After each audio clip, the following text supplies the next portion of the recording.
Ahora vamos a empezar con el ejercicio número 3, que se llama par o impar. Es un algoritmo que solicita al usuario el ingreso de un número entero. Determine si es un número par o impar y lo escriba al usuario. Aquí yo les doy una pequeña clave que es número mod 2 igual a 0 como pregunta. ¿A qué se refiere esto? Bueno, vamos a empezar. Vamos a ingresar en el pcint, vamos a darle el nombre al proceso, lo vamos a llamar par o impar directamente. Lo primero que debemos hacer es entonces saber qué es lo que hace este programa. Vamos a escribirle al usuario qué es lo que hace. Entonces, entre comillas, vamos a poner este algoritmo determina si el número ingresado es un número par o es un número impar. Eso es lo que hace. Entonces lo pongo aquí como descripción del algoritmo para que las personas que lo vayan a ejecutar entiendan de qué se trata. Y como lo dicen los otros algoritmos, voy a poner como una pequeña división de texto. Así lo voy a poner así, para que se pare ya el algoritmo. Ahora, ¿qué es lo que vamos a hacer? Primero vamos a necesitar una variable que el usuario va a ingresar para determinar si es par o impar. Entonces le vamos a decir definir, vamos a llamar la variable por ejemplo a, y nada más necesitamos una variable, entonces es sin comas. Mire que el programa nos va sacando unas ayudas, dice una o más variables separadas por comas. Como nada más es una variable no necesitamos separarla, entonces como, en nuestro caso vamos a poner entero porque solamente vamos a recibir números enteros. Ahora lo que vamos a hacer es escribirle al usuario que ingrese el número a analizar. Entonces, por favor, ingrese el número a analizar. Listo. Y entonces, al terminar, debemos leerlo. Entonces, leer a. Listo. En este momento ya tenemos el valor que nosotros, o más bien el número que nosotros vamos a analizar a ver si es par o impar. ¿Cómo lo vamos a hacer? Entonces vamos a utilizar un condicional que le vamos a decir si a módulo 2 es igual a 0, entonces, y aquí en la mitad, fíjense que el programa me va haciendo la estructura, me pone el fin sí, y yo en la mitad debo poner la acción que yo voy a tomar si el número que ingresó módulo 2 es igual a 0. ¿Qué voy a poner yo? Entonces voy a escribir al usuario, escribirle que el número ingresado es un número par.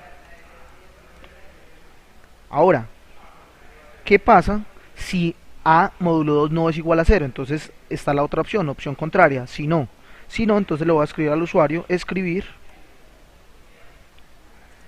el número ingresado es un número impar. Ahora, y con eso ya terminamos. Eso sería todo nuestro algoritmo. Vamos a ejecutarlo y vamos a ver qué pasa. Fíjense lo que dice, este algoritmo determina si el número ingresado es un número par o es un número impar. Dice, por favor ingrese el número a analizar. Vamos a poner el 5. ¿El 5 es qué? El 5 es un número impar. Vamos a darle enter y dice, el número ingresado es un número impar. Funcionó. Vamos a ejecutarlo de nuevo. Vamos a poner el 56. El 56 es un número par. Vamos a ver. Dice, el número ingresado es un número par. Ahora, ya quedó solucionado, pero ahorita vamos a entender más claramente a qué se trata, de qué se trata este a módulo 2 igual a 0. ¿Eso por qué? Bueno, eso depende directamente de la división. Resulta que hay una operación que se llama módulo y es una parte de la división. Cuando nosotros tenemos, por ejemplo, 8 dividido 2, nosotros ¿qué decimos? ¿Cuántas veces está el 2 en el 8? Está 4 veces. 2 por 4, 8 a 8, 0, ¿cierto? Esa división tiene dos partes. El 4 se llama el cociente, el 0 se llama el residuo. Entonces, si yo hago en el computador 8/2, o sea 8 dividido 2, el computador me va a decir 8 dividido 2 es 4, claramente, ¿cierto? Pero si yo necesito el residuo, entonces yo le digo al computador 8 módulo 2. El módulo es la operación que me arroja el residuo. Entonces 8 módulo 2 me va a dar 0, porque el residuo de 8 dividido 2 es 0. Esa operación se llama módulo y se simboliza con la letra M o D. En algunos algoritmos se recibe esta operación con el signo de porcentaje. Entonces yo puedo poner 8 módulo mod 2 o puedo poner 8 porcentaje 2. Exactamente en el PCIN está confirmado que nos recibe mod. Ahora tienen que tener claro que deben dejar un espacio entre el primer operador, perdón, entre el primer número y el operador y entre el operador y el segundo número, para que no vayan a tener problemas. Ahora, ¿por qué es importante este operador? Resulta que ese operador me determina si el número es un número, si yo estoy dividiendo entre un número que es el múltiplo o que no es múltiplo. Por ejemplo, veamos si el 2 es un múltiplo de 3. Nosotros sabemos que el 2 no es un múltiplo de 3. Entonces miremos a ver cuánto nos da el residuo. A ver, 3 dividido 2, es decir, el 2, ¿cuántas veces está en el 3? Nada más una. 2 por 1, 2. A 3, 1. El residuo ya no me dio 0, el residuo me dio 1. ¿Qué pasa? Cuando yo tengo, como en este caso, que el 2 es un múltiplo de 8 y yo divido eso y el residuo siempre me va a dar 0. Sin embargo, cuando el número por el que yo estoy dividiendo no es múltiplo de 3 en este caso, el residuo no me va a dar 0. Me puede dar diferente de 0.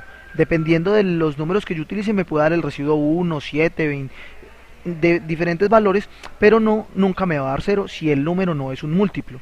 Entonces, por ejemplo, veamos estas opciones. 2 es múltiplo de 8, el residuo es 0. 2 es múltiplo de 38, ¿cierto que sí? O más bien 38 es múltiplo de 2. Y vean que el residuo de 38, cuando lo divido entre 2, me da 0.